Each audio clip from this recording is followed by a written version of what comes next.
Hi, my presentation today is on Tropical Babylons, Sugar in the Making of the Atlantic World from 1450 to 1680 by Stuart Schwartz. Now, this book takes a look at the Atlantic world and sugar production throughout Iberia, the Canaries, Madeira, Hispaniola, Brazil. It goes in quite a lot of places. Got a little setup here to represent it. There's a sugar dish and a tobacco box with old pipes and a globe. And here's a Mayflower. The journey we're going to take is going to go from the Canaries off of Iberia to down to the islands off of Africa all the way to Hispaniola. It's a really cool book about the perspectives that people have about themselves. How did people view themselves at that time? The owner of a small ingenho or a plantation, later called a plantation, how did they feel about themselves? Who were they? Did they feel that they were rich? Uh, how did the slaves feel about themselves? And despite the fact that that's what most of the book talks about, that's not what we're going to talk about. We're going to talk about the perspectives that are taken, the overarching look of the book. Sugar goes all the way back to India and Asia, the history of it. Next year will be 1700 years since the granular sugar was invented in India and called Sakara, and then later Sukrin and Sucre, sugar.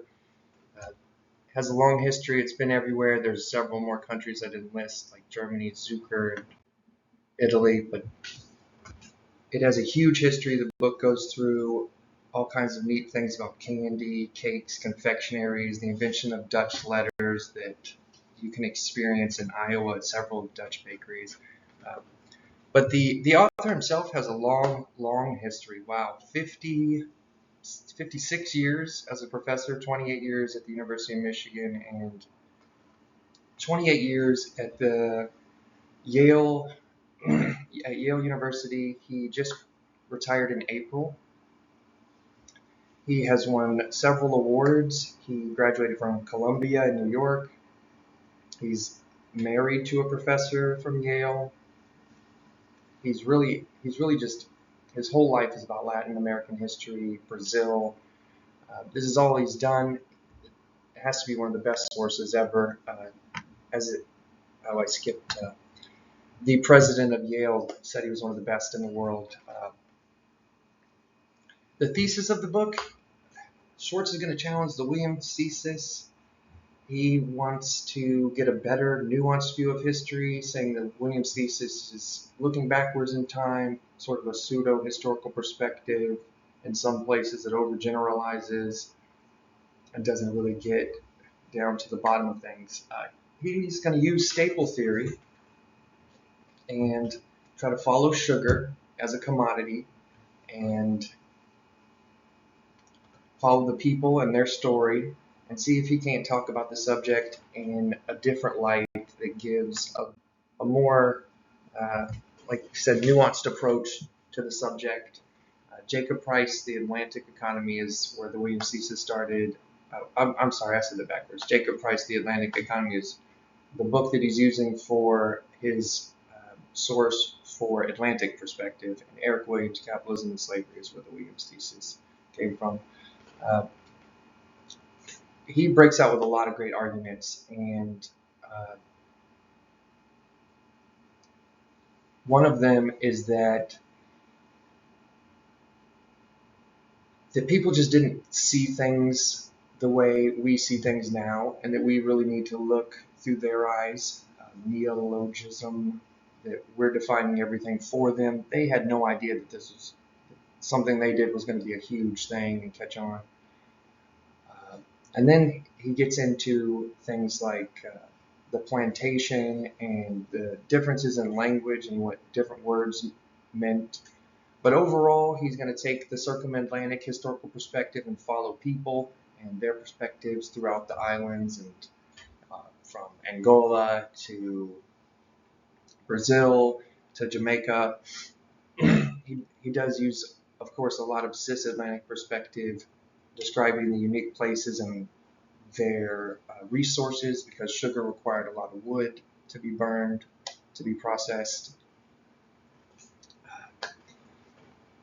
The book, what it's about, I would quote Schwartz and say, the historiography of the early sugar economies are simply not as full or well developed as the later ones.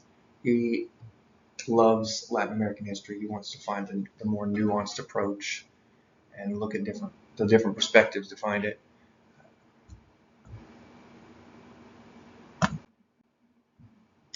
Now, when I looked into Schwartz, he only has a small online presence. There's only a few videos to watch, two lectures and an interview, and then he does like a podcast with someone. So I went ahead and watched, and I was a little bit surprised to find that he said when color and phenotype replaced religion as the principal distinction in the beginning of the video, I could skip past that, but then later he said that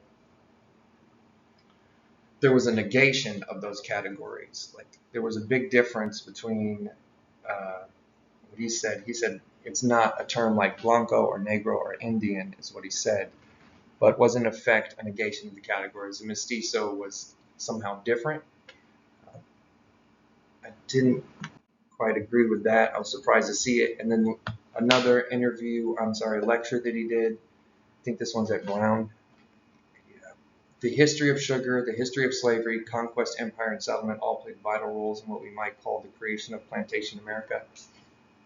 Because the book is about finding something more nuanced than the general perspective that sugar, slavery, and capitalism all go together, which is mentioned in the book, I was surprised to find him giving a lecture and saying that they all go together and that those early Ingenhos were models for capitalism. But I'll mention that later towards the end. The arguments start out with why socialist Cuba exists. Why does feudalism exist? Why have all these different places been able to use sugar in plantations and then become different than capitalism? So it's not necessarily sugar. And he says in the 15th and 16th century, Spain and Portugal could hardly be called capitalistic, which is true. The philology of plantation I already mentioned, and the neodualism arguments as well. At the end of the chapter, he brings in his chapter title and why he uses it. The sugar mill, fires of the furnaces, the steam rising from the kettles invoke the images of hell. The sugar mills themselves were indeed tropical Babylons. So, what does he believe tropical Babylon is? I would say something like slavery, a plantation system, the oppression of slaves through plantation systems. It would be basically what he's looking at. Here he says the legacy of slavery, plantations, and sugar. So that's where he's leading there. I thought that he might be making a reference to the Babylon systems in the Rasta movement with Bob Marley and some of the people he followed, like Marcus Garvey and Haile Selassie, and people like W.E.B. Du Bois, who talked about different class systems. And I'm not sure that he is. I'm not sure that he's going with the overarching perspective that anti-slavery and slavery fall within the same category of racial thinking, and that all hierarchical systems that cause suffering in any way are Babylon systems. Anything that's evil, as Bob Marley said, or the person he followed and wrote about said, anything that's a first or class citizen, anything that's based on skin color, anything that's inequality. And, that kind of view is represented well by Morgan Freeman, who is against Black History Month, being referred to as a black man, talking about race or racism. And I don't think that's the view he's taking. I think he was in school in 1968 getting a PhD, and then he was writing a book until 73. I think he's just taken the basically Babylon systems as a slave plantation system. Going into the book, in chapter 2, Sugar in Iberia, the author reiterates really that historians of sugar have paid relatively little attention to the story of labor, and histories of slavery have seldom concentrated on sugar. So they're really looking for a deeper dive into each island and the people, the indigenous people dying off, the people being enslaved and shipped there, the people setting up their plantations, just an individual perspective, how they felt. Were they capitalists? They didn't really keep track of their money well, so they didn't really care if they had a accumulation of wealth. They wanted more or less status back home as a part of the author's caste system, blood lineage system that he mentions in his lectures and in the book. Iberia was home to societies with slaves, not slave societies. So the author wants to differentiate between only 2 to 6 slaves in an Guinea and the islands, and British investments coming in later and having 100 slaves, and that's a plantation. So because they're racist, because they judge people on phenotypes and enslave them and make farms with slaves. But maybe it's different if it's called an Nguinho and there's only 6 people, and they're judged based on their bloodlines and heritage. Chapter 3, Sugar Islands, the sugar economy of Madeira and the Canaries, just off the coast of Portugal, Iberian Peninsula. I really enjoyed this read. The author did not create a thesis. He didn't talk about anything overarching staple theories or anything like that. He just went through the history of exactly what happened, and it was a really great read. I think he did staple perspective well. I don't think that the author necessarily wants staple theory to be proven, though. Chapter 4, the sugar economy of Hispaniola in the 16th century. This is another author that is distinguished, a historian, a professor. All 3 of the authors were from either Brazil, Spain, or Portugal, one of those 3. Chapter 5, Sugar and Slavery in Early Colonial Cuba. Again, the thesis is reiterated, and the lack of serious empirical research about this period has led to sweeping characterizations about slavery and sugar in colonial Cuba. But then the author goes on to prove his point by talking about slavery and colonial Cuba and simply mentioning that there's a lack of evidence to talk about other things. It was mainly a chapter about slavery, so I don't think that would have been a tick on the other end for Williams' thesis. The chapter 7, the Atlantic slave trade to 1650. From the 6th century BC until the 8th century AD, Klein speaking on Muslims owning slaves for domestic work since 800. They're trying to link slavery going as far back as possible, really part of that Babylon title and chapter conclusion, where slavery goes all the way back to Egypt. So there's always been slavery, there's always been these hierarchical systems.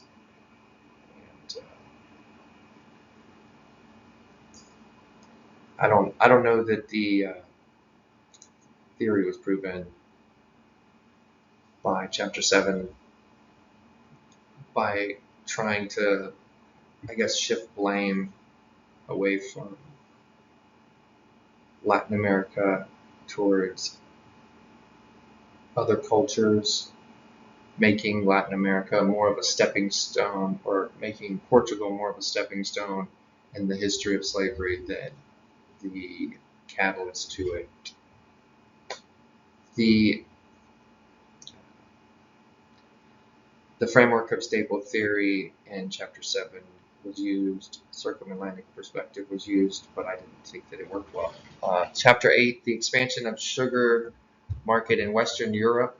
Eddie Stolz, he just goes on to have a great time describing sugar-filled cakes, jellies, creams, pastries, the creation of new pastry industries, bread, which the bourgeoisie could have at first, and then more and more people and more employment and different Cartesian, entrepreneurs getting into the industry. And when I showed earlier the table, I was just thinking these pipes are from London. All these things, this candy dish, this box, these trinkets that people would take home that we all buy. Those had been big industries right away. The sugar industry in the 17th century, a new perspective on the Barbadian Revolution. Apparently, there's a big controversy over whether sugar was a revolution or a boom, and it matters. And the author allocates all of his time to the discussion on whether or not this was a revolution in sugar or a boom. He votes for a boom. I vote for revolution, massive revolution. Sugar's amazing. There has to be a million things to talk about that I can't get sidetracked with on sugar. I think the conclusion here is that the author seeks to better define Latin American history and history in general surrounding the Williams thesis, because history is so complex and filled with nuance that he feels the evidence can be best proved by looking through the perspective of stable theory.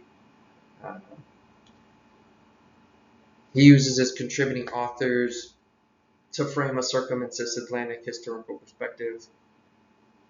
It works really well throughout the book. There's a lot of good information in there. It's a lot of fun. The chapter 6 that I skipped on Schwartz is about the Dutch going to war in Brazil, trying to just steal the Portuguese plantations, and then tons of pirates in the seas of the ocean, the Atlantic, trying to take sugar. So the original pirates were apparently sugar thieves and would take barrels of sugar and then run back and sell them real quick, wholesale. So that's fun. The author explains in interviews that he discovered out-of-place tolerance and social change in the Spanish archives in the times when Williams' thesis paints a much different picture, a one-sided one. The author simply wants the world to know Latin history is not devoid of the social issues of the time and was not the demon displayed in the last 80 years. And I would view this as positive history, where despite the ills of society, there still exists a history of positive social thought and good people. It is a look at accomplishment while recognizing and accepting failings, not ignoring them, but giving them a greater scope. Part of that Atlantic history perspective. I think there was a well-rounded, multiple perspective view, and that's good. That's how you get to understand both sides and then understand history. I don't think that there was a negation of difference as mentioned in these interviews. I don't think that Williams' thesis is just proven to be a great way to look at history through slavery, because there exist some people that said some things. there exist some people that said some things in a lot of places, and there's a lot of nuance in British history where there were people writing against the slave trade early on, or writing some precursors to feminist thought, 200 years before the mid 19th century, whenever the official first wave began. So I'm not sure that that means that we should change the way we look at the first and second wave of feminism, because there were some precursors in the 1650s. I'm not sure we should change the way we look at slavery either, or if this is just an additional tool that adds depth to the Williams thesis.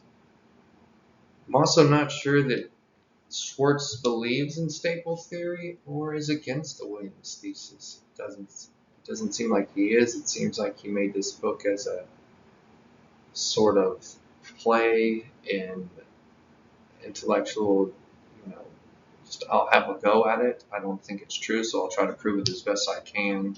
And when I can't, and I show that I can't prove that we can talk about this subject without slavery or respect slavery while going through some nuanced perspective, uh, I'm not sure he believes that. And so, in conclusion, the Babylon system Schwartz used is slave plantations. It's not the Rastafari, Babylon system that includes everything that's evil, everything that's a hierarchy, or everything that's a class system, or this entire way of thinking slavery systems is somehow, uh, in our minds, and so we have to free ourselves of that. That's not what he's talking about. It's more of a marketing thing, uh, I believe. And staple theory is probably more or less the same. I can't imagine a lot of layman readers want to read staple theory versus Williams thesis. And I can see why that he chose to go with the University of North Carolina Press. He's a distinguished author. He's won awards. He's from Yale. He has gone to the world's best press, world's highest rated press. I don't know if it's the best. Cambridge. Of course, Cambridge would publish something that says that the British are at more fault for slavery for making investments into it and calling it plantations, and that the British called them, when they were in America, half-breeds instead of mulattoes and mestizos, and that somehow there's a difference between the hierarchical systems and feudalism of Portugal and Spain versus the feudal hierarchical systems in Northern Europe. Can't imagine there's a difference in the patents of nobilities in Europe from one place to another. They both have those same systems, so I can see why Cambridge wouldn't publish this. I can see why Yale wouldn't touch it, and I could imagine that it absolutely is just an experiment for the author to show that it does not work.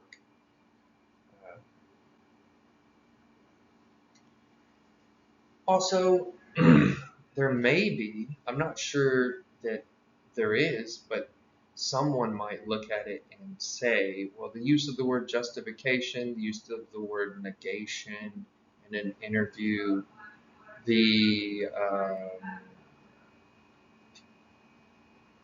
blame shifting towards ancient slavery systems and that may have existed in other places, the Mediterranean.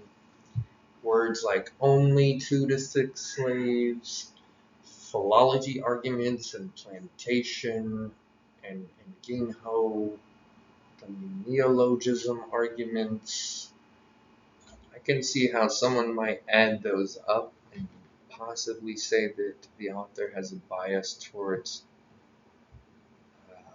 the subject matter that he studies and teaches. and that he wants people to see that they're not as bad as they may think in some overgeneralized view, which is really commonplace, you know, for anyone that studies anything to have at least some underlining subconscious bias towards a better light, better perspective towards what they study.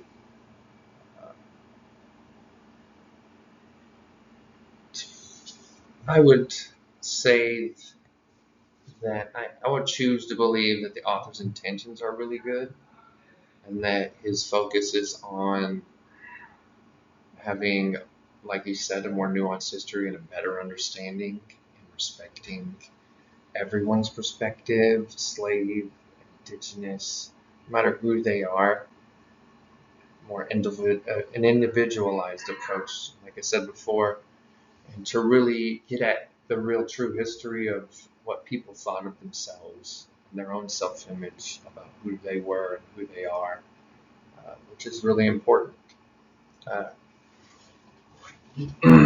So I hope that he is on the vibe that this last quote I'm going to use from Sinead O'Connor talking about Irish histories, differences with the British and the Irish and the conflicts they had. And she says, if there's ever going to be healing, there has to be remembering, grieving, forgiving, knowledge, and understanding. So I choose to believe he's on that side of the argument.